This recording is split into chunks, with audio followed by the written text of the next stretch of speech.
Italian সাবেক footballer ভিয়েরি একবার বলেছিলেন, লোকটা অবসর নিলে ফুটবলে দেখার মতো কিছুই থাকবে না, টিভিটাই হয়তো তখন ছুঁড়ে ফেলে দিতে হবে। ফুটবলও কি রং হারাবে না সেদিন? ন্যু ক্যাম্প, বার্নাবু, ওয়েম্বলি কিংবা লুসাইল, তোমার নামে গলা ফাটিয়েছি আমরা, আমাদের চোখ চিকচিক করেছে, তুমি হাসিয়েছ, কাঁদিয়েছ, আর বিস্ময়ে সমীহ জাগা চোখে তাকাতে বাধ্য করেছ নিন্দুককেও। কারণ তুমি মেসি, তোমার মতো হয় না আর কেউ।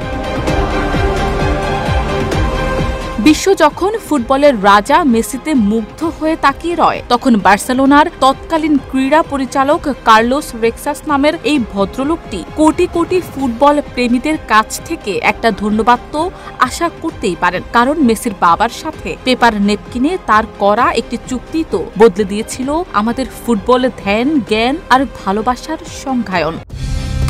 কালার এক্সপার্ট, জর্জ স্যাপ এবং মাইল্ড অন হ্যান্ডস টেকনোলজি সমৃদ্ধ অরিক্স ক্রিস্টাল ওয়াশ, আপনার লন্ড্রি এক্সপার্ট। কিংবা আরেকটু সাহস করে বলা যায়, পুরো ফুটবল খেলাটাই।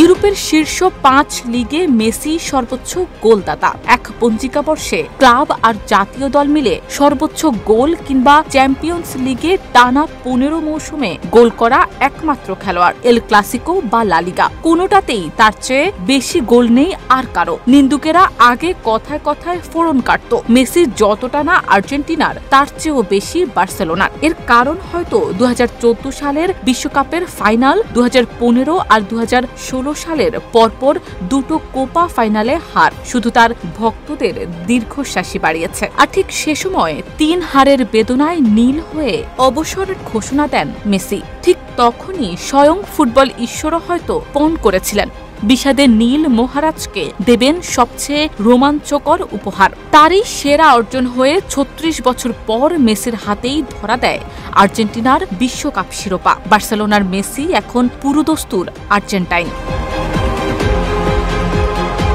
এদিকে মেঘে মেঘে বেলা বাড়ছে, ঘড়ির কাঁটার টিকটিক জানান দেয় সময় আর বেশি নেই বাকি। মেসি নামের সূর্যটা যেন অস্তমিত হয়ে এলো বলে। ছোট্ট রোজারিও শহরের বিস্ময় বালকের বয়স এখন ক্যারিয়ারের মধ্য গগন ছাড়িয়ে হেলে পড়েছে শেষের পথে। আর এই বেলা শেষে ফুটবলের মহারাজাকে জানাতে হয় জন্মদিনের শুভেচ্ছা। শুভ জন্ম Lionel Andres Messi. Desk report, Dhaka post.